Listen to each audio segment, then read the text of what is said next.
Welcome to another episode of Hoops and Healing, where we talk hoops and we talk healing. I'm your host, Amanda Hoy, and I'm here with Mariyah Henley. They are an entrepreneur, former professional basketball player, former D1 women's college basketball player, and coach from Skokie, Illinois. Thank you for being here with me. Yeah, I'm honored to be on this podcast. I feel like we've been talking about it for so long, and I've been excited to hop on and to share everything that I've done in my career and what I've been up to now. So yeah, amazing. All right, so I like to start with some warm-up questions to get into it. Let's do it. So a couple warm-up questions. Who are some of your favorite players and teams right now? And that could be men's or women's. Yeah, some of my favorite players. Gosh, I feel like I have a list.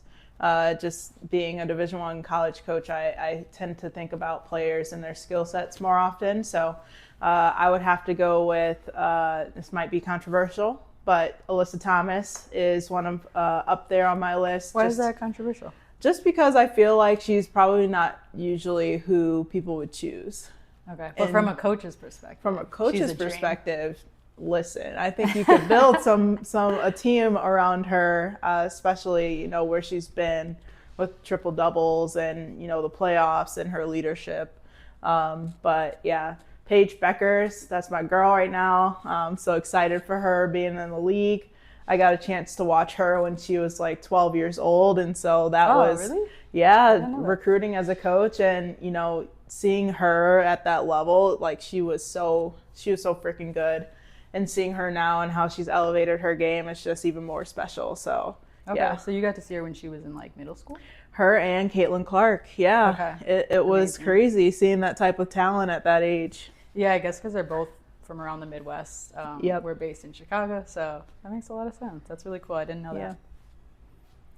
And I love your answer too about Alyssa Thomas, because I feel like when people are talking about their favorite players or who's most popular right now, she's not being named as much. Exactly. But obviously when you watch her play, she's just so dominant and an absolute tank.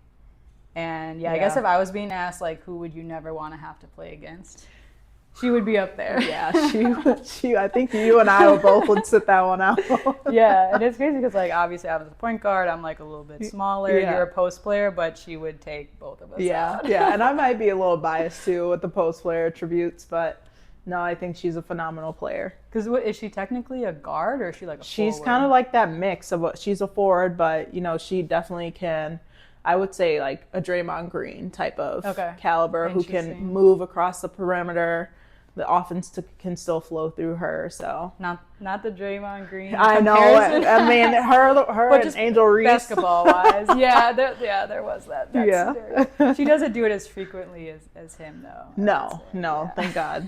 Yeah, or she would not probably be as high. Next question: what has the sport of basketball meant to you throughout your life? Because I know you've played from a really young age, and you only recently really haven't had basketball been a major part of your life because you coached for a couple of years. Yeah.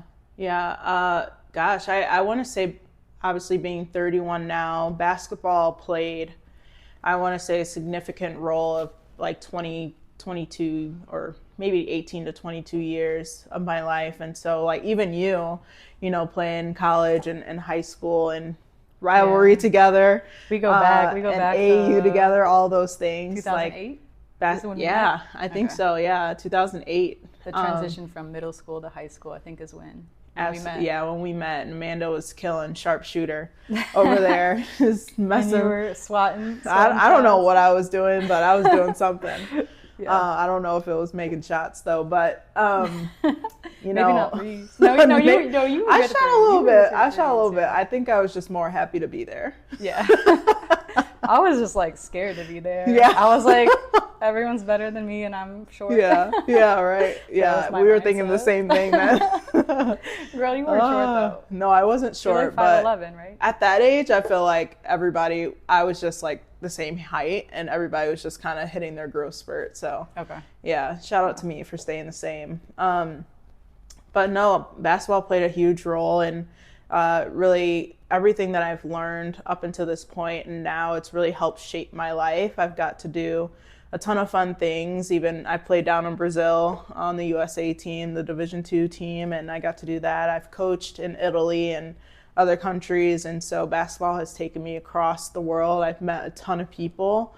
I did not know about Brazil and Italy. Yeah. What years were those? Italy was 2019, just before COVID hit. Okay. And Brazil was 2016. Okay. I got to play like right when the Olympics were happening down there. I was also playing down there, a part of the Division II team, but still. Okay. Yeah, no, that's amazing. Playing in Rio and in Sao Paulo, and I forget the other city, but yeah, I had a lot of fun. That's dope. So yeah, this played a huge role. We touched a little bit of how we played together with AAU, and then we played against each other in high school. So we were actually we were in the same conference for high school. So we were rivals. I think it was always me at Maine West, and then you at Niles North going for the conference title, and then a little bit of Highland Park. Park was in there too.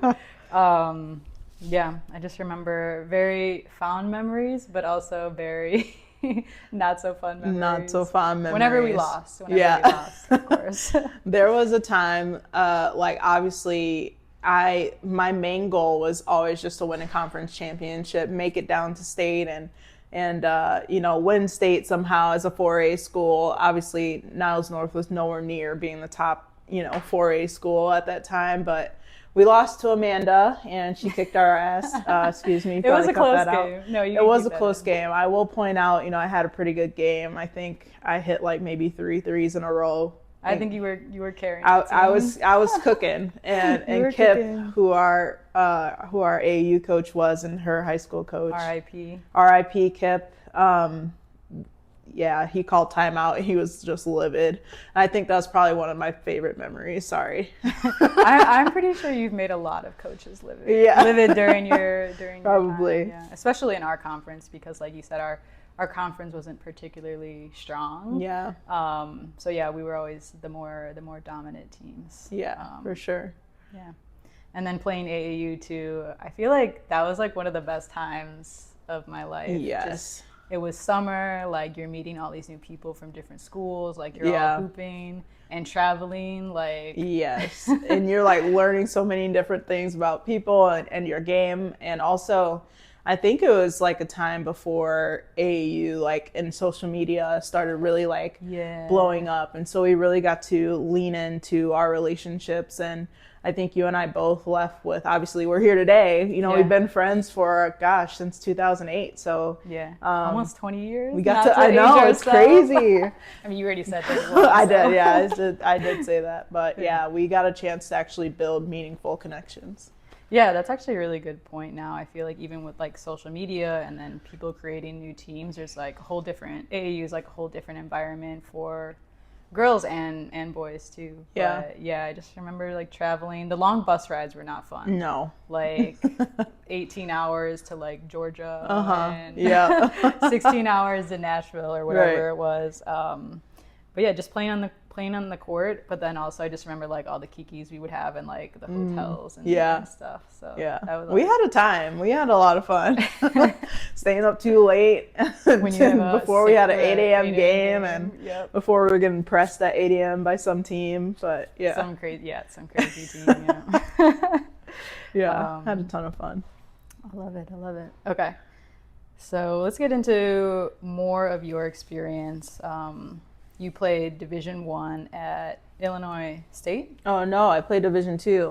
Division II, okay, yes. Division II. Yes, and primarily too, and I won't say, I feel like a lot of people talk about being hurt sometimes and how that impacts your game, but I had 2 shoulder surgeries my freshman and sophomore year in high school, and so I ended up missing a lot of basketball, and getting back on that was a hill to climb, but I ended up playing Division II on a full ride scholarship at Lewis University. But yeah, I had a ton of fun doing that. And was it both shoulders or one shoulder? Just one shoulder. Okay, my so right you, shoulder. Re-injured. Yeah, that's always Yeah. It's tough when you injure something because you're more likely to injure it again. Yeah. And I do remember specifically playing you and you always having like a shoulder brace on. Yep. Yeah, I definitely recall that now. Yeah, crazy. But no, I had a phenomenal time there. I don't know if you probably remember this, but I was like 20 pounds overweight. I literally, I don't know if it was baby fat at all, but I was 20 pounds overweight starting at Lewis my freshman year. And, you know, everybody was like, kind of like, is she going to be good or not? And, you know, yeah, I ended up losing the weight and putting in the work every single day. And I think no one like really knows those times where it's just like silent work. And, you know, you're in it by yourself and you're waking up every day and staying disciplined. And all of a sudden I was 3-time All-American, 2-time Conference Player of the Year, and, you know, was first team All-American. So I think people probably saw that rather than the work that I was putting in.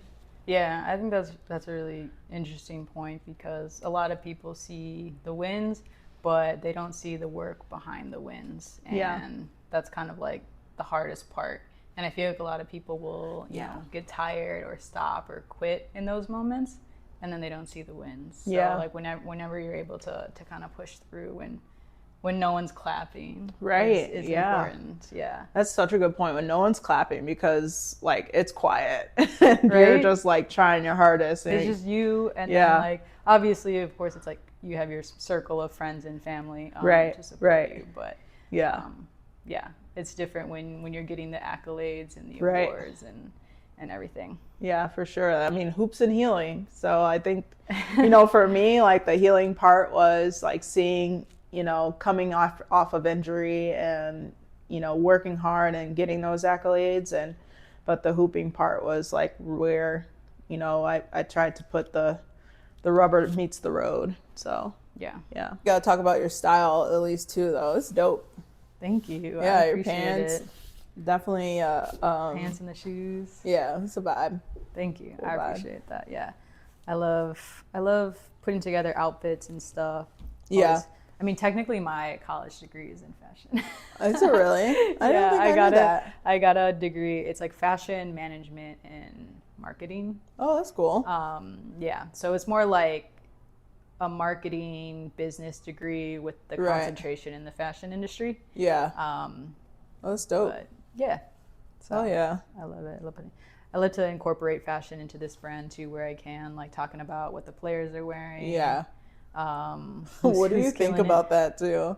What players are wearing? Yes, me and my friends talk about their fashion all the time. Really? Like in the tunnel and like what they're wearing and who needs to step it up and who needs and who's doing good. Step it up. Yeah. I try to lean on the like only talking about positive things. Yeah. Because I'm not trying to like drag anyone, but I know what you mean. And I have some people that come to mind, obviously. Yeah. When you see them, especially when there's like the stark difference, right? Yeah. You'll have someone like Angel come out in like a full Matrix, whatever. And then the next person's like short sweats and a t-shirt. I'm like, all right, yeah, got you. I'm just like, oh, I would not want to walk out after Angel. I feel like make sure I get there early. Exactly. So I could like walk through first. Yeah, that's funny. Okay, so after you played in college, you then transitioned to play professionally overseas. Yeah. So let's talk a little bit about what that experience was like, challenges, rewards, pros, cons. Funny stories. I think you have one funny story about like just a weird culture difference. Yeah. Oh my gosh. Yeah. So obviously playing overseas is an experience in itself, and a lot of WNBA players even have to play overseas sometimes to bridge the gap between their season and you know, making money. But obviously I wasn't in that boat. So you know, playing overseas was a little bit tougher as a Division II player. A lot of those teams want to scoop up all the Division I talent. So, you know, I was very lucky that my game stood out for itself. Ended up finding myself an agent who works with a lot of athletes across the country. And how did you get connected with the agent? Like, did they reach out to you? Yeah, that's a good question. No, my coach at the time, Kristen Gillespie, who I then coached under at Illinois State, was the person to get me connected with her. And fun fact, That's actually, cool. I think Pokey Chapman was still on the Chicago Sky as the head coach, and they were trying to get me a tryout. So Okay. ended up not happening. It fell through, but that was in the works too. I was so Hey, excited about yeah. it. But anyway, going overseas is so different than American culture, especially being from Chicago. Chicago's like its own melting pot, and there's so many different cultures, music, and Yeah. but like overseas, I got to play in Denmark and Denmark. Okay. I was trying to remember where you went. yeah. So played in Denmark, played in the second largest city in Aarhus, and then I played for a team called Obihoy, and that team was Whoa, just, that's crazy because my last name is Hoy. I And know, it's Norwegian. crazy. Yeah. Is it really? Yeah, Hoy I is didn't know that. Norwegian. A lot of people think it's Asian. Yeah. But it's Norwegian, yeah. Oh, wow. Yeah. I learn something new every day. That's really cool. Yeah. So yeah, I was basically playing for Amanda, and I love it. I went over there, and obviously Danish was a difficult language for me to understand. I think I only knew thank you and thanks for dinner, which, if you're wondering, it's tak and tak for mil. Talk. No. Yeah. Okay. So every store I went to, I think they knew I was American because I only would say tak. Yeah. How many people of color are also out in Denmark? I don't think there's a lot. No, yeah, I probably maybe saw maybe 5. Okay. And That's there crazy, yeah. there are other Americans. Yeah, when on I the think other of Denmark, teams. I'm like, Yeah. I'm not thinking BIPOC community. That doesn't come to No, mind. Yeah. no. Yeah, so imagine being on the free throw line trying Yeah. to, make some connections. So I would be on the free throw line standing in my box, and I'd see other Americans, or they'd be right next to me. I'd be like, hey, like, who are you? What's your name? I'm Mariah. Trying to make friends. Or like speak English. Yeah, like. exactly.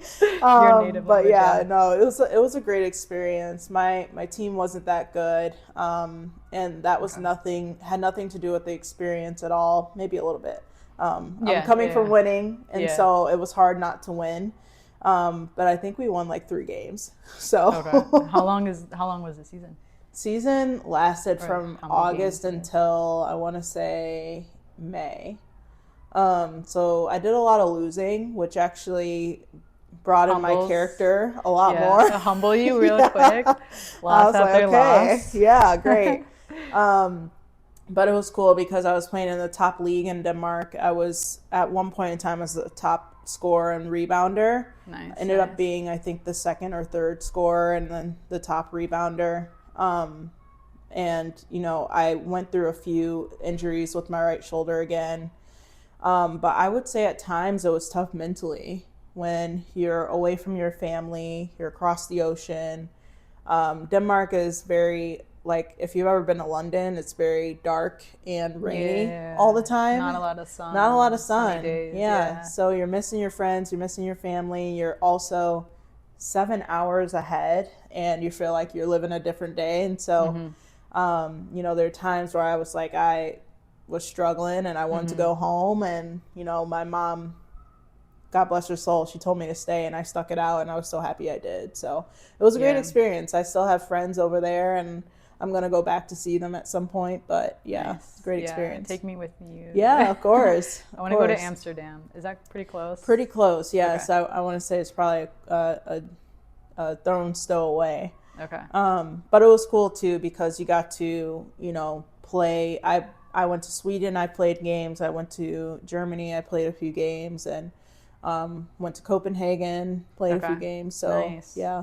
Yeah, I think the language barrier, I feel it would be one of the hardest. Obviously, friends and family, but just not being able to communicate when you want to. I feel like, because even when I travel, for example, for a week or 2 at most, by the end of it, I'm like, I'm so ready to be back in the States where people speak English. And of course, I don't expect anyone to speak English where I'm going. I should be speaking their language or leaving, which is then I'm like, okay, it's time for me to leave because I'm not learning your language and I want to speak my language. So time for me to go. No, yeah, you're absolutely right though. I think too, I think if it were maybe Spanish or Italian, I could have maybe worked my way around things, but Yeah. Danish is just like a completely different language. So I need to like Google like how that sounds after this. Gosh, Because I feel like it's you're gonna have a lot of fun. gonna go down a rabbit hole, and I'm gonna learn some Danish and start texting you. Yeah, exactly. You'll know what I went through then. So after you played professionally, you then went back to coaching, or you went to coaching for the first time. Yep. Yeah. And that's where I got confused. I thought you played at Illinois State, but you coached there. You played at Lewis. Yeah. Okay, so I got those flipped around. Oh yeah, you're good. But yeah, what was it like as a brand new coach at Illinois State? And then how did you get that job, like through connections, networking? Yeah, so it all comes back to networking. Kristen was the head coach at Lewis, and we did really well there. And obviously she helped me with my agent. She was there. We've always kept in contact, even playing overseas. And she had always told me I would be a good coach, and I was just kind of brushing her off, saying like, I haven't thought about that career path, and I didn't think that that was something for me. And she always saw it in me, and so I owe her a lot when it comes to like getting my feet and like toes wet. But yeah, I knew that when I was done with playing overseas, I was going to start my career and get into coaching. And my first job actually was working for the coach before Kristen. Okay.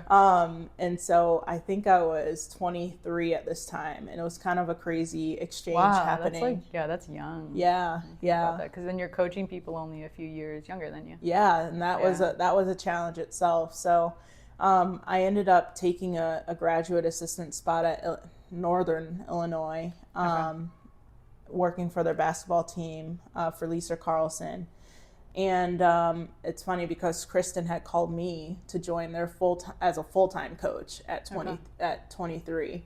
And I was like, well, I already committed to being a graduate assistant. I'm going to see that through. And then, if it happens, it happens. So, fast forward a year later, the job opens up again, and Kristen calls me and offers me the role. Meant to be. It was meant to be, for sure. And, I go down there, I go through my interview, prepared, I go through it, and lo and behold, I'm the assistant coach at Illinois State at 24 years old, being the youngest assistant in the country at that time. So that's amazing. It was crazy to go through. But yeah, a learning curve also. Yeah, I feel like now that we're much older, thinking back, like I remember when you got the job and when you had the job, and at the time I wasn't even thinking like, wow, like Mariyah's only 24 and she has this job. I'm just like, yay, my friend has a job. But now that we're older, I'm just like, that's really cool. And the fact that you were the youngest is also really cool. So what was the seasons like when you were there? Were you guys winning, losing? And then I also know, sorry, Renee just texted you, so I got distracted. That's okay. What up, wifey? You did win a championship there as a coach. We did. Conference championship. So you got it eventually as a coach. Yep, back in the win column, the W. Let's go. Let's go. It was a program that Kristen was taking over that it wasn't a rebuild. And so, we came there with the idea that we're going to build this program back up to where it was. You had Christy Cerrone, who got drafted in the WNBA. And, after that, it kind of fell off. So, after I joined, it was a slow build, but then it kind of happened all at once. And, we had a great staff. I wouldn't say that, you typically get along with those that you work with, but we actually felt like a family, and it was just so cool to feel as you're working there, because we cared so much about the team and then also winning together. And I think Kristen did a really good job of making sure that we knew that we're all a family as well. And so with that being said, the first year was a little rocky. I think we had such a strong conference too. I don't know if you know, but I don't know. We were in the Missouri Valley Conference, where we had teams like UNI, Missouri State, obviously us, but Drake. And it's so funny to see where these coaches are now. So like the Drake coach was at Oklahoma, and the Missouri State coach was at Tennessee, now is at Missouri. And the coach that replaced the Missouri State coach, I should say, is at Virginia. And so that should tell you like that our conference was like a bloodbath every single night. And so either way, you know, we go through the seasons and we have some really good players coming through. And the one season that we won, which is my last season in 2022, we got to the conference tournament. I think we were maybe like the 4th or 3rd seed at that point in time. And, you know, we're going to get up against the number 1 seed in the second round. And we just laid it all out on the floor. And we ended up beating that team, and we're now in the championship game. And we're like, okay, like this is the last time, like we got to at least put our best foot forward. And it's against UNI. And so we're down the whole game. We're winning. We're down, and then maybe in the final last 3 minutes we pull ahead, and so end up winning. And then we get to the NCAA tournament, and we learn that our first game is Caitlin Clark and the Iowa Hawkeyes. So amazing. Yeah. Well, actually, maybe not like, amazing. We're excited, Cool but like experience. at the same time, it's like, how do we win, and how do we get our girls to think that we can win too? It's always tough when you're like the last seed in the tournament and you're playing the first seed. But that's kind of what makes the tournament exciting when there are those Cinderella stories. They happen. They do happen. They do, yeah. But so this is 2022. Mm-hmm. So this is before 2023 with with everything happening, with everything going on. Caitlin and Angel. Obviously, Caitlin has already built traction at this point. Like she is on the rise. People know of her, but it was a little bit before, like right before her like big break, where like everyone knows who Caitlin is. Everyone knows who Angel is. And you got to coach against her. What was like the preparation for that in practice leading up to it? And like, do you feel like your players followed through in the game process? Yeah, I think so. I think it's so funny in practice and in games and what actually happens. And so, so that should tell you all you need to know right there. True. We had some great men's practice players that, you know, could play like Caitlin. You know, when you get on the floor, though, a male practice player can move at the same speed, but Caitlin is taller, right? Okay. Like, so our girls having to play against now a taller and can move at the same speed and has the game that she has, it's a factor. Yeah. And so then you have to add in the layers of their offense, the Iowa Hawkeye offense, which was just crazy. And you have Megan Sonano, who was just like an absolute beast in the paint. And so you know, practice was getting them mentally focused to take away the things that we could try and take away, and that we can control. But other than that, it's you gotta just play like you're unafraid and show up as well, offensively and defensively. We ended up getting beat by 40. I was gonna ask what was the turnout, but that was a turnout. But you know, at the same time, it was an experience that they got to be in the NCAA tournament, which was rebranded as the first year in March Madness for women, and you that know, in itself is an accomplishment. Yeah, they should have felt proud. Yeah, you should feel proud. They should feel proud.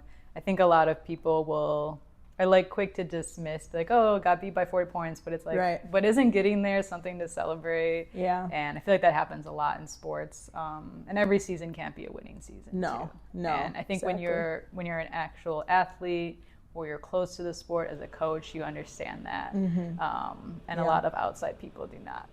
I still, when we were texting not long ago, it seemed like you didn't remember that one tournament that I remembered that's like ingrained in my head. I know. Where it was like, we were fresh out of middle school, and like there was 5 people on our team for AAU, and it was me, the only point guard, and 4 post players. Was Soraya on our team? Yeah, it was me, you, Soraya, like Maggie and Kelly. What a lineup! So like, literally, it was me and 4 post players, and like I don't think anyone really plays that because you're not really supposed to. Yeah, it's not really how the basketball goes. So it was just a bit of a nightmare, and then like, I don't know what it was, but like we had mixed match jerseys and shorts. Like we had red jerseys and white shorts because like Kip. Oh my god! Whoever was running it, like I guess, didn't have new jerseys or the right jerseys. So we just looked like absolute like fools, and we had no subs. So imagine like 4 post players and no subs. Yeah, what a game. Yeah. Honestly, I would love to see any footage that you maybe have. So I did find some pictures, which my mom has. I don't have any videos. Of us or? Just some AAU pictures. Okay. I don't even know if you're in it, because I know at one point we did like separate teams, because like you were way better. So you were always on like the top team, and I was on whatever secondary team there was. So we played together like I think the first and second year, and then after that maybe we separated. But yeah, we did dig into the archives. Now that I'm doing this podcast, I'm like, Mom, I need you to find all the old pictures. And she has them all in a binder, like in this like plastic container. She's so cute. She brought it out from the dusty closets. It's actually not dusty. She keeps everything really clean. Right, yeah. But I was like, that's not your mom. Super clean. Yeah. So there was some stuff from AAU, but like you said, I feel like we weren't like, no one was thinking film and capture, and we sure as hell were not filming TikTok dances. Like that was not a part of our generation. No. Yes. So yeah, there really isn't too much footage, but thinking back, I was like, oh, I kind of wish there was, because I feel like those pictures of us too, we probably looked busted. But so we'll transition out of basketball. Okay. Because you are starting your own business. You're an entrepreneur. I am. Yeah. So we can get into why you wanted to start your own business and what industry you're in. I think, so first and foremost, I was always called the queen of bad ideas. Really? Yeah. By who? By Soraya. Okay, by Soraya only. And so Soraya and I. Which is your cousin. My cousin, yes. Yeah. Shout out to Soraya. Shout out to Soraya, besties. She better be watching this episode because you're in it. I hope she will, because she's in it. So even though I got called the queen of bad ideas by one person, I always knew I would have maybe one good idea in my life. And so, thinking about that, entrepreneurship was almost second nature, because I was always thinking about things or how to make things better. And I think that was why I was so drawn to coaching, because a lot of the game is just ingenuity. And you think about a play or a defense shift or a scout on a certain player, and a lot of that is just planning or coming up with a scheme. And I love that. And so, with my business and the industry that I'm in, it's part because I was a coach too. Mm-hmm. And I was constantly moving. Obviously, I'm in Chicago, went to play overseas, coming back home, went to be a GA, moving out, and then going down to Normal, Illinois. And so all of those things, I'm lugging my stuff with me. And so the entrepreneurial piece in the industry is interior design. And every single time that I moved, I literally had maybe 6-7 boxes and moved in and just had a bed or a blow up mattress. And like the bare minimum. Yeah, bare minimum. By, yeah. And, I was thinking like, wow, like every time I came home from a really long day, and for those that don't know, coaching is sometimes you work 10 hours, sometimes you work 12 hours, sometimes you're up 24 hours to prepare for the next game, especially in a playoffs. 24 hours is crazy. In a playoffs or a tournament time. Yeah, crunch time. That makes sense. So, thinking about that and coming home and staring at bare walls for a long time, I kind of got fed up. And I was like, I wish I had something to help me that would help me with interior design and help me to feel like I'm coming home to my space. And so that's kind of what my thought was in the back of my head. And getting out of coaching, I knew I wanted to start a business, and thinking about that, it felt right. And so I just went in that direction. Yeah, I think like you were missing that sense of like coziness and like bright colors. If you're into bright colors, I am. like you said. Yeah, I like nice things. I do. Yeah. Just feeling like it's your space. Like you look at your couch and you're like, yes, like this is me. Yeah. And that's hard and it's expensive. Right. And that's why a lot of people pay a lot of money for interior designers, but you're kind of going the route, you are going the route of what's something that's a little bit more accessible. Yeah, I guess I should take a step back too and explain it. So the business idea is that we democratize interior design and keep it less siloed. And so we're doing that through various ways of AI integration and also helping people to visualize their space, while also being able to say, hey, these items match that space, by the way. And now you're able to actually see what you like based on your preferences, but also choose what items that might fit in that space as well, with the use of AI too. So it's pretty much like an all-in-one platform. And I hate going to, let's just use a fake company, but X company, where I have to buy a subscription, and then on that subscription I then have to buy a certain item just to get to that certain item. And so it's very siloed and PC, and I just wanted a platform where everything can be in one spot and one-stop shop. So that's going to be like a website or the app that you're creating, and it's basically like using AI and creating 3D rendering of people's spaces. And then there's also a quiz you can take to fill out like your personal taste and style. Yeah, like think if I had to condense it to or a way to think about it, it would be, think of Pinterest meets a marketplace like Amazon or House, where you have like your ideas meets the actual pieces to it. Okay. I love that. Yeah. Like Pinterest and then Amazon combined. Yeah. Exactly. But specifically all interior design. So couches, rugs, art. Yeah.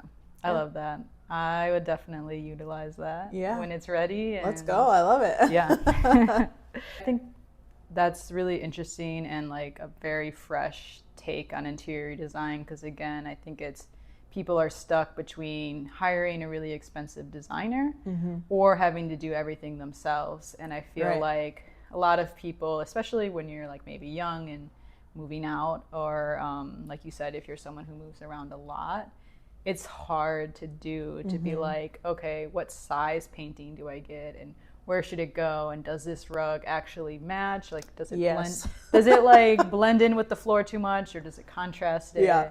And there's a lot that can go into it. I know when I first moved out, it was like a mess. Like I was like, rugs are so expensive. I know. Why are rugs so expensive? And then like art is expensive. And I was like just getting those like tapestry things, like the college dorm, like just to have something on the wall. Up. But then you look at it and you're like, that looks so cheap. Awful. Yeah. Like I look poor. Oh my gosh, exactly. Yeah. And I mean, I was kind of poor at the time. Yeah, and that's what it's going to be for all demographics as well. And what I didn't think it was going to be was mostly having a male audience, but what I found out is that males were sending pictures to their moms to see if a lamp fit in the space, or they're at Target shopping and they're doing the same things. And so it was pretty funny to hear that. They actually probably need more help. They need a lot of help. And so I guess, we're a platform for men too. But because, everyone wants a cozy place, regardless of gender. Like you want to come home and feel like, my place is dope. Right. Or like, I'm excited to come home. To be home. Yeah. And I feel like that's just like a priceless feeling too. Like obviously it could be expensive to fill up a place, but that really is a priceless feeling. I feel like I only just recently at like 31 have gotten to a point where I feel like, okay, I finally know how to make a home, like my place feel like home. Yeah. I like for the first time have cabinet liners, which is so crazy. What are some of like the biggest challenges, just a couple, one or two that come to mind when it comes to starting your own business? Obviously there's a lot of challenges. It is extremely difficult. Yeah. But yeah, just some challenges since the inception of the idea to now, which you're about a couple weeks away from officially launching. Yeah. And then what kind of helps get you through those challenges? Yeah, I think, there's a million and one things that you don't think about when you go to start a business or your own venture. And what I did do, though, was I went and got my MBA with a concentration in finance and organizational leadership. And so I knew that I already had some natural leadership capabilities, but with the curriculum and the coursework, it helped me to understand how I would run a business, at least fiscally. And then also set up some processes that would allow it to grow or to scale and to remain relevant.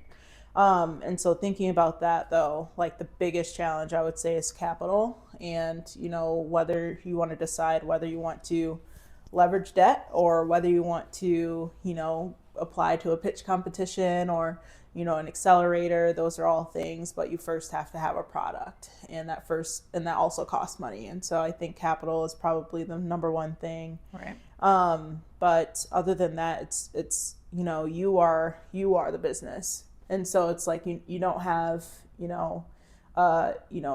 employee number 10, 12, 13 to help you with marketing or to help you with sales and things like that. So you're kind of just doing it all by yourself. You're learning a ton, which is actually, the biggest piece or the reward, I would say. But other than that, like, it's just being spread thin. Just wearing literally every single hat. Yeah. It definitely sounds challenging. What are, so obviously that would lead to burnout if not taken care of. So do you have any like steps in place that help prevent you from reaching burnout?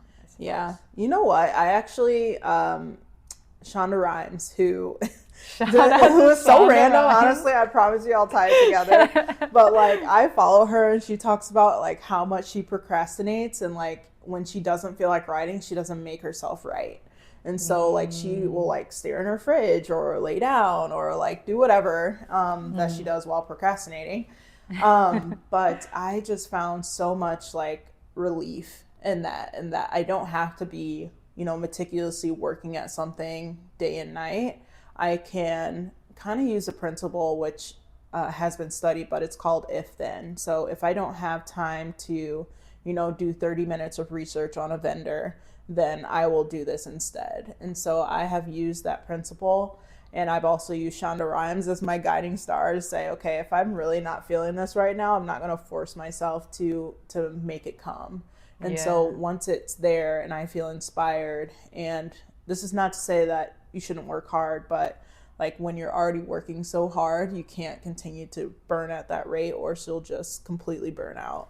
So yeah, that's what I would say I kind of use, kind of off beaten path, but works for me. I really like that too, because I feel like when you're in the entrepreneur route, it's very easy to always feel like you need to be doing something, because there quite literally is always something to be done. Yes. Like there's never not going to be a list of a million things. So like you really have to have like things like that in your mindset so that you don't burn out. And I kind of like that idea of like when you're dreading doing something, like actually like I don't have to do it. Yeah, right. Like I'm an adult. Like no one's gonna make me do it. Yeah. And of course, it's not like you're being lazy or not working hard enough, because like you're doing plenty. And I also like what you said too about doing a smaller task when you don't have the capacity to do the larger ones. Yeah. So it's like, okay, today's been a little rough. I'm gonna give myself a little break. But then you can still cross off your list that's like quick and easy. Right. And then you still feel accomplished and like you got something done, and like, okay, next week can be the bigger things or whenever you have the capacity again. So I like that. It is a bit of an unconventional answer, but I feel like probably weren't expecting Shonda Rhimes. Yeah, when you started off with Shonda Rhimes, but no, I know she's popping on social media. Yeah, she is. Yeah, I always see some stuff about her. She's funny, isn't she? She is. I mean, she's giving us Bridgerton, all these shows, so something's got to be working. Yeah. I mean, she's iconic. Yeah.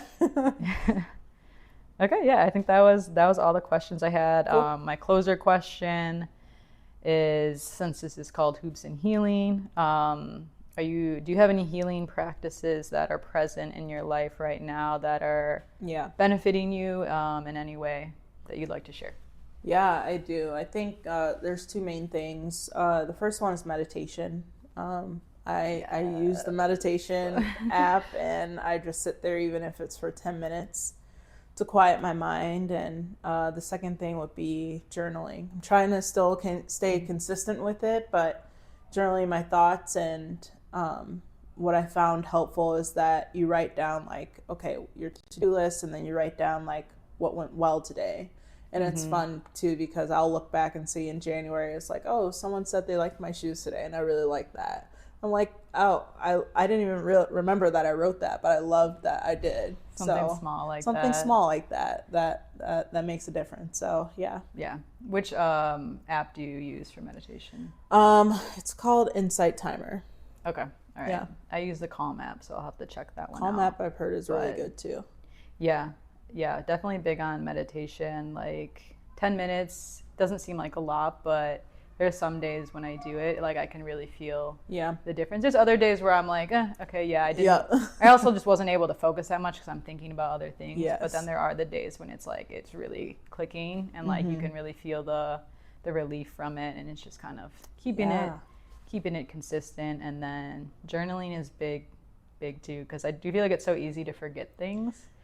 And when I look back, I'm like, I can either see like, oh wow, I've actually accomplished quite a bit, even though it doesn't feel like it. And then I'm like, that's crazy. Like I accomplished everything I said I would. Yeah. But I haven't like been mindful of it or like celebratory of it. And so journaling has been helping me with that. I started this new thing too, where like I do monthly goals. Oh, I love that. But I added in monthly celebrations.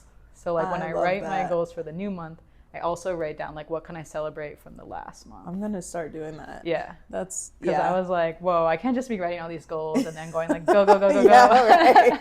Yeah, you taught me a lot too. I think you and I lean on each other, especially like if we have tough days or if we're just thinking about each other and our new businesses and rooting for each other too. I think that's important. So just sending like thank you. A little meme. Yeah, right. A little meme like you got this, ho. Yeah.